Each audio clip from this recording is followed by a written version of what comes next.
All right, guys, our guest tonight, former TNA World Heavyweight Champion and 12-time TNA Tag Team Champion, James Storm. How you doing tonight, buddy? Man, you forgot one-time world beer drinking champion. What's wrong with you? No, I listen. That's a later question. Don't. Why are you always spoiling everything? Listen, no, we'll talk about that later on. Listen, you know what? Let's get right into it, man. We got to talk about Genesis. You're squaring off with Gunner. It's been a heated rivalry over the past couple weeks. Friends turned into enemies. What's your mindset going into a match with the title shot on the line? It's tough. There's a lot of pressure into it. Anybody that says there isn't is a dog-faced lie.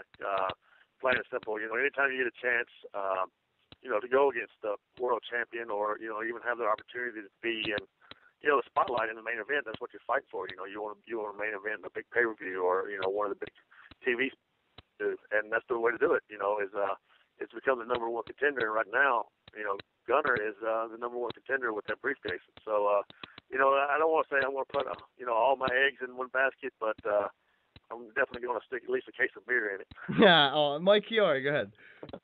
Yeah, James, obviously with the world title shot on the line in your match against Gunner at Genesis, your main focus is winning that world title, getting back to the pinnacle of TNA. But do you take a certain amount of pride in the fact that the creative team clearly feels like putting an up-and-coming guy like Gunner in a program and a feud with you is kind of going to elevate him to the next level as well?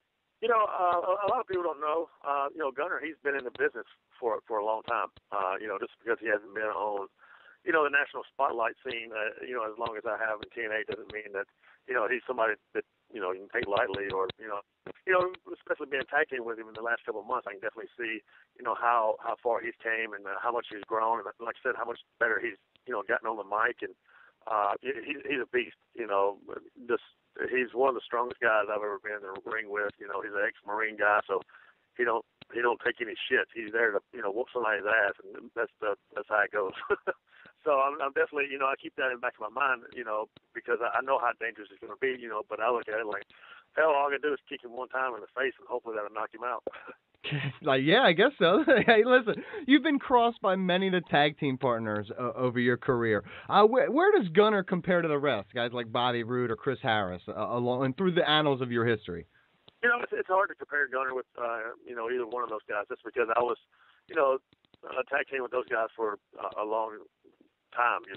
With me and Chris, we were basically unknowns coming up through the ranks and trying to make a name for ourselves. As far as me and Bobby, we were already established, and we just kind of clicked together. It took 6-8 months for us to finally click, but we did, and we made a good run out of it. And with me and Gunner, it's just kind of one of those things that I don't think we've been tag team long enough to to start describing us against my former partners.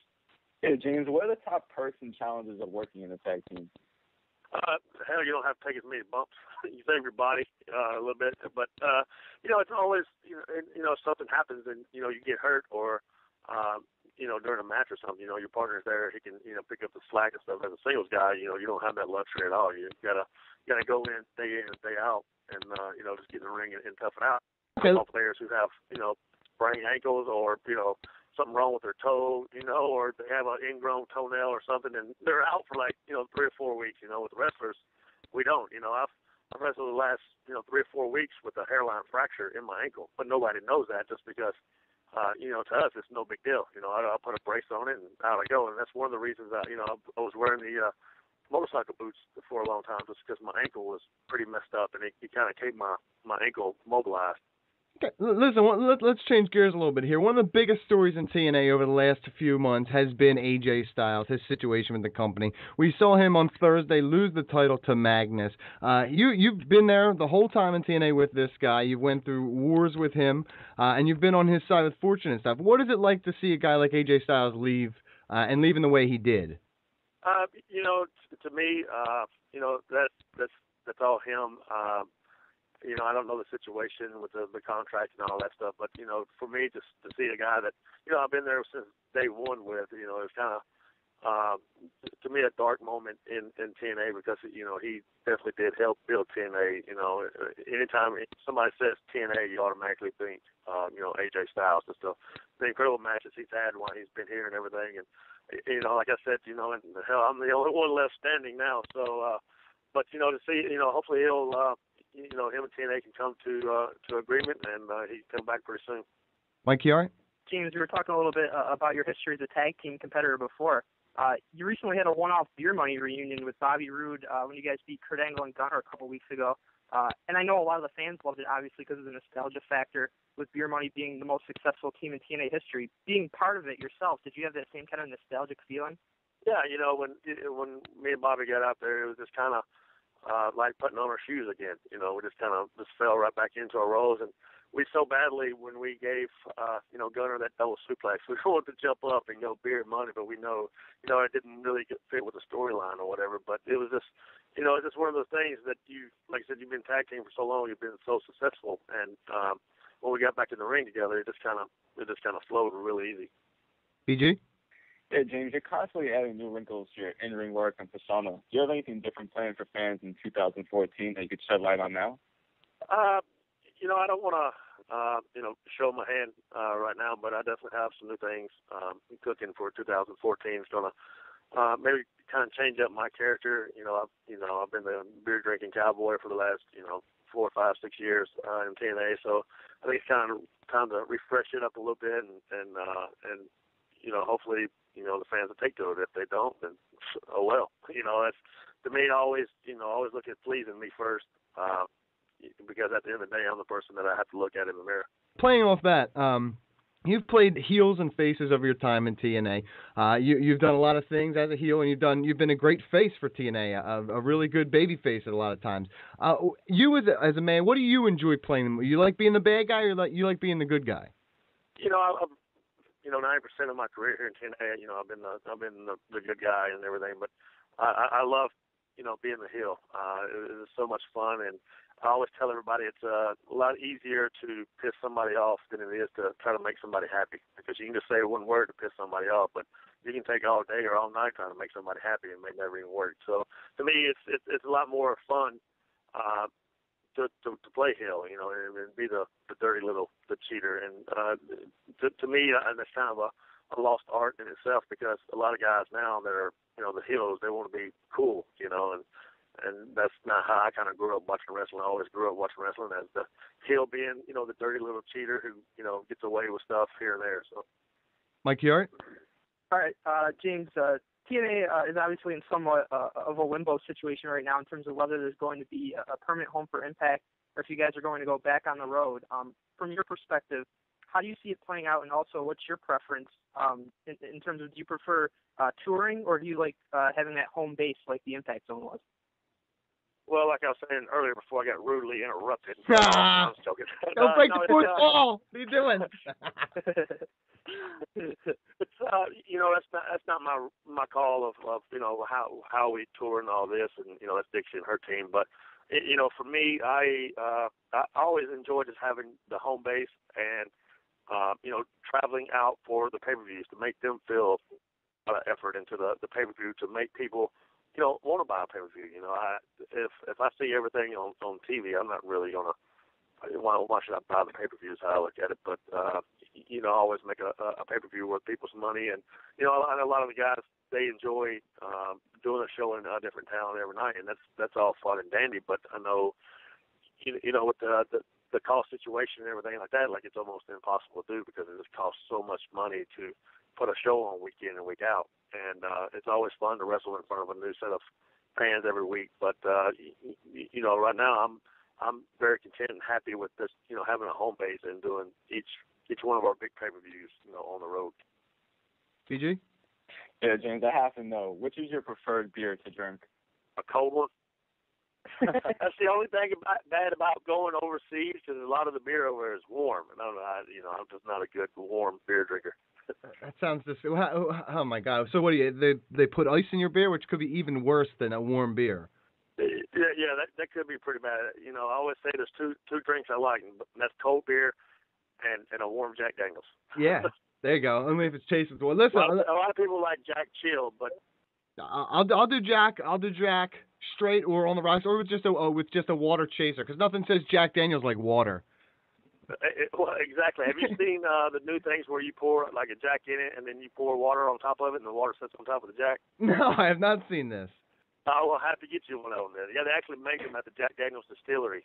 So it's actually water on the bottom and Jack on the top, and the Jack sits on top of the water, and it's like a chaser in itself. Oh my gosh, but it's really amazing. cool to look at because the Jack just sits on top of the water.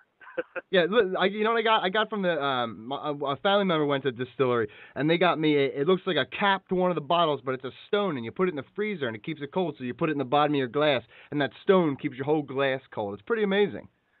I will have to invest in one of those. Yeah, see? Now, look, I'm teaching you. You teach me, I'll teach you. We give this back and forth. That's what we do, man.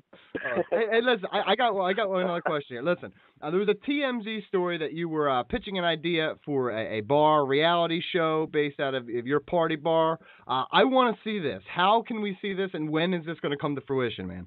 I'm not really for sure when it's going to start airing. I go back out to LA next week to talk to a bunch of different networks who are very interested in it. So, hopefully real soon we can get that on the show because, we shot the sizzle reel and everything. And like I said, shop that around. There's a bunch of networks pretty interested in it. And the sizzle reel, if the show is half as good as the sizzle reel is, then it should be very interesting because, we one of our buddies is a midget, and we did like midget bowling where we had him on top of a hill and stuck up some firewood that we busted up and rode him down the hill. So it was, and then we got another game that we call Peter Pitcher, and it's pretty ridiculous in itself too. So. I was going to ask, but I don't know if I want to ask what Peter Pitcher is. I think you know. I think I might. It's actually a game that I made up where it's a piece of plywood that's about 7 feet high and about 4 feet,